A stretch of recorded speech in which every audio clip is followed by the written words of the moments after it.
I'm Logan Crawford, and right now on the Spotlight Network, we're honored to feature Dr. Thomasina M. Portis, author of a powerful book.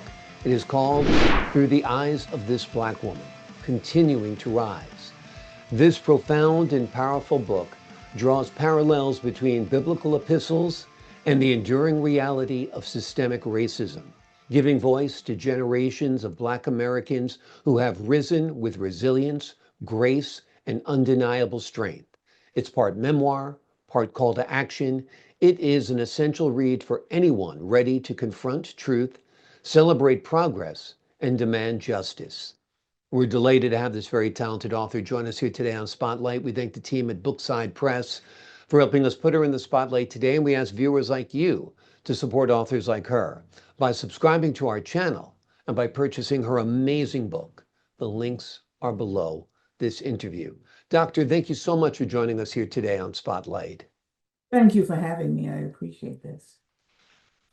Pleasure to have you on the show. You draw a powerful comparison between Apostle Paul's writings and the modern systemic racism that many experience even yet today. Can you talk to us a little bit about that connection? Each epistle is a lesson about life. And so Paul talks about the life during his tenure. And what I have been able to do is speak directly to how life is for us Black Americans and has been over the years. It talks about our successes in the midst of much of the turmoil that we have engaged through systemic racism.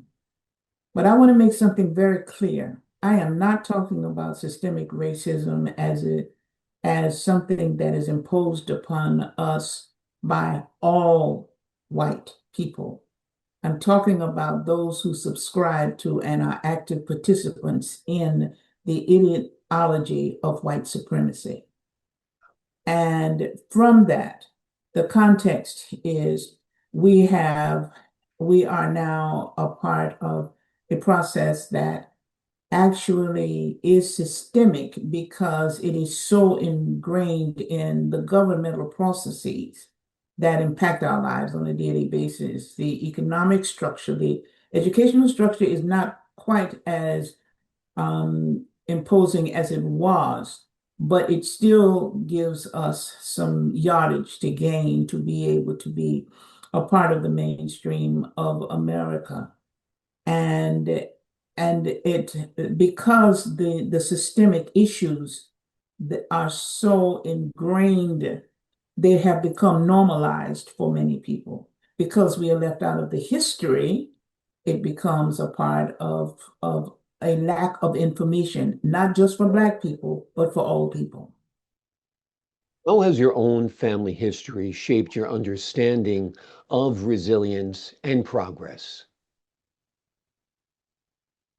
I come from a family who says that we are empowered through our heritage, our lineage, and our birthrights to be people capable, competent, and resilient. We are taught that life doesn't necessarily give us candy and ice cream every day. Some days we may have neither. But whatever we have, we are to work and to endure until things get better. And so that's been a part, if I were to give you an adage, it would be don't quit.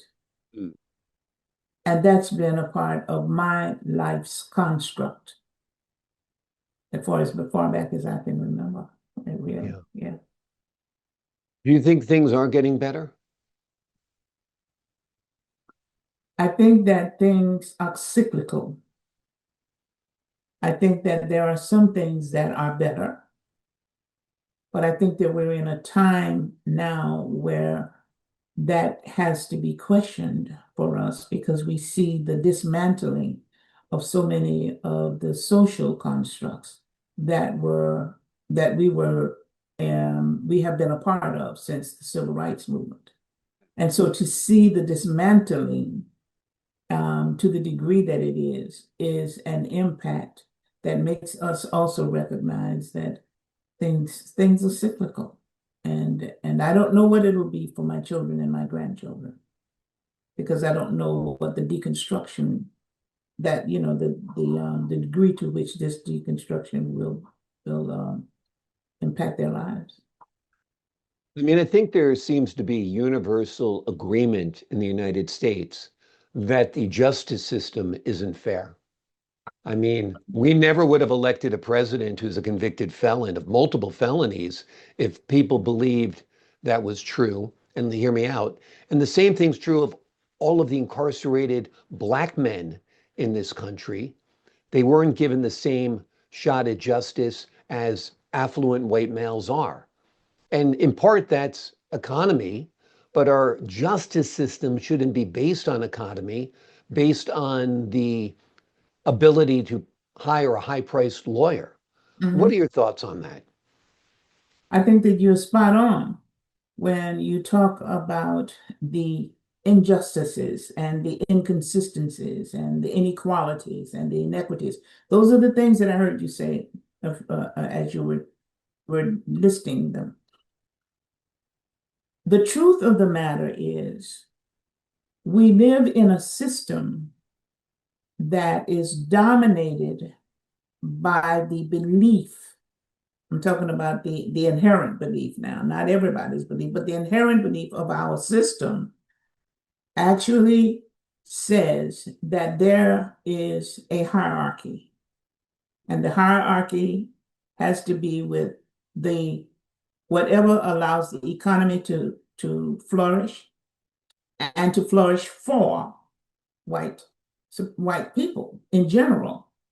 So we are the ones, meaning us as Black people, who will be the initiators and the generators of that economic structure, no matter what. So even though it ought not be, as you said, the reality is economics really is the bedrock of the concerns. With power comes money.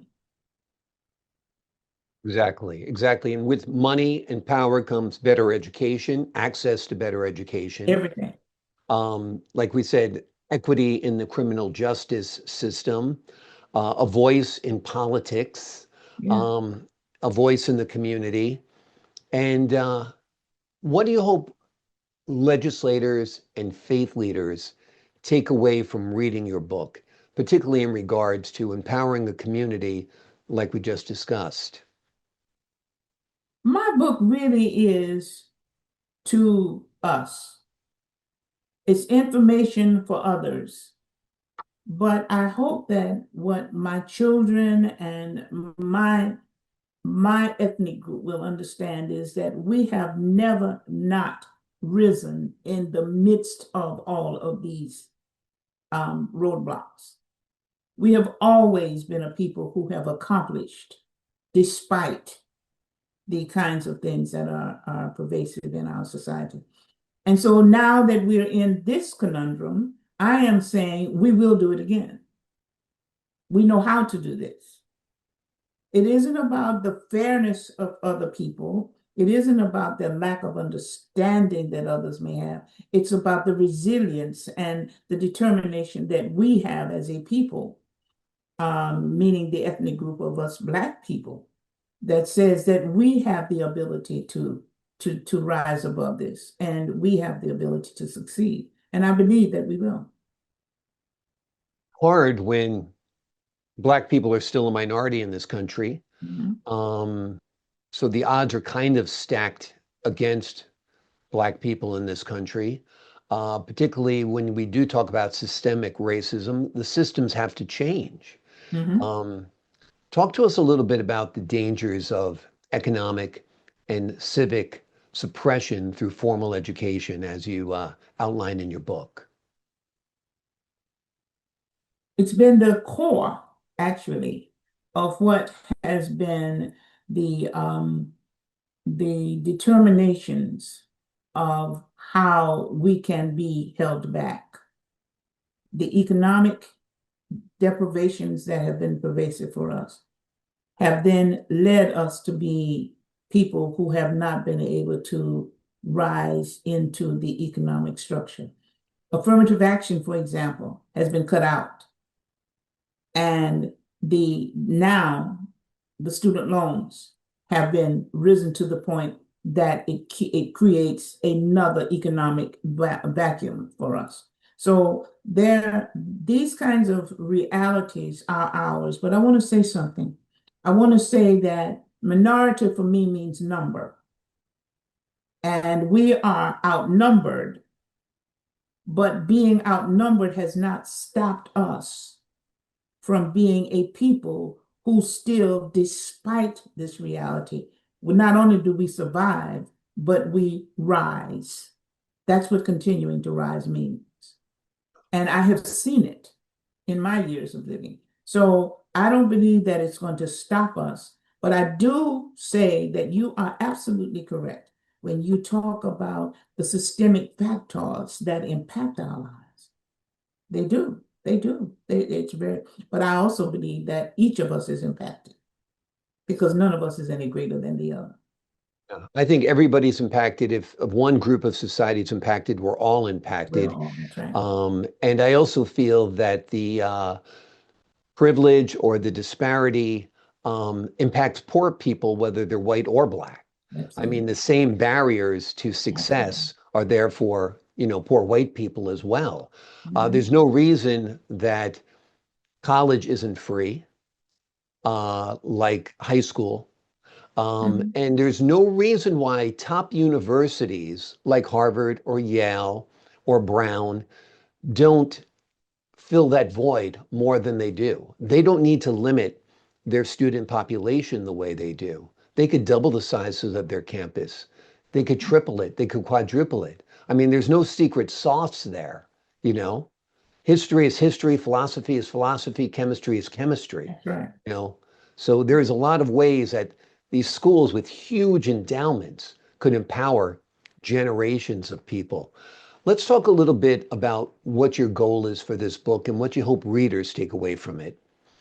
I hope that the readers who are not Black will take away a rich history, an understanding of the richness of our history and how it impacts all of our lives, the kinds of contributions that we have made and continuously make to this in American society.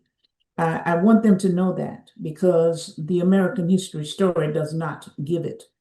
I want them to understand that, like every other ethnic group, we are indeed an intelligent group of articulate people who know how to help others. We have always been the helpers and the supporters, but we are also leaders.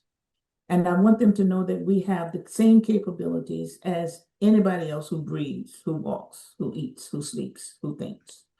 That's one of the things that I want in general. But for us as as in my Black community, I want us to know that nothing has ever stopped us.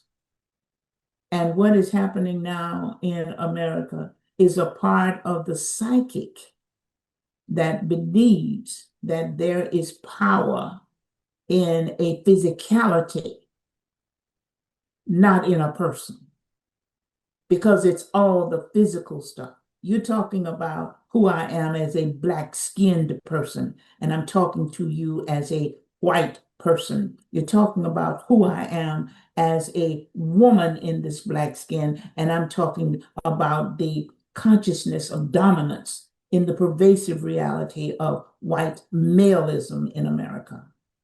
And those kinds of things create a psyche that permeates because it's in the belief. It's a belief system. And I am saying that that belief system can be whittled away at, and we can, as we always have, continue to rise. And Agreed. that's what I want everybody to understand. And it We're is a not very, afraid. it's a very powerful message, like you said, from black to white to every color in between. The message of your book is a powerful one. Mhm. And it'll mean different things to different people, but we do have to keep on whittling away at the belief system that disempowers groups of people in this country. And we have to be more fair. That's what it comes down to. We have to be more fair. And certain times, great action needs to be taken to level the playing field that is still not leveled. Like I said, you need to look at the schools in Greenwich, Connecticut versus the schools in, Bensonhurst. And that will show you the disparity in our system in America In today. every city, no matter Exactly. how large or small, the reality of that disparity is pervasive, Yeah. Without a doubt. Without a without doubt. a doubt. Yep. The name of the And the book is, continuum, may I say this? The continuum, you were talking about places like Harvard and Brown. The continuum is how closely knit that is because those systems really develop and move more along the lines of legacy than they do in opening up to the mass community, even to white people. If well, you're they not want a to part keep of it that an legacy, it's exclusive. different. It's not an exclusive country club if they let more people in, right? That's exactly correct. But And it's that's what they're now, it trying. is now those and a few others, like Stanford, for example, these schools are run really to regenerate the same kind of of consciousness. They're run that way ever since the 1600s when Horace Mann started the schools. You see? So it's a part of that enculturation to maintain and perpetuate the divisiveness. And for other people of color, I am saying you understand that you're not alone. You're not alone, but you're not an exception either. We are all in this together because none Great. of us is any greater than the other.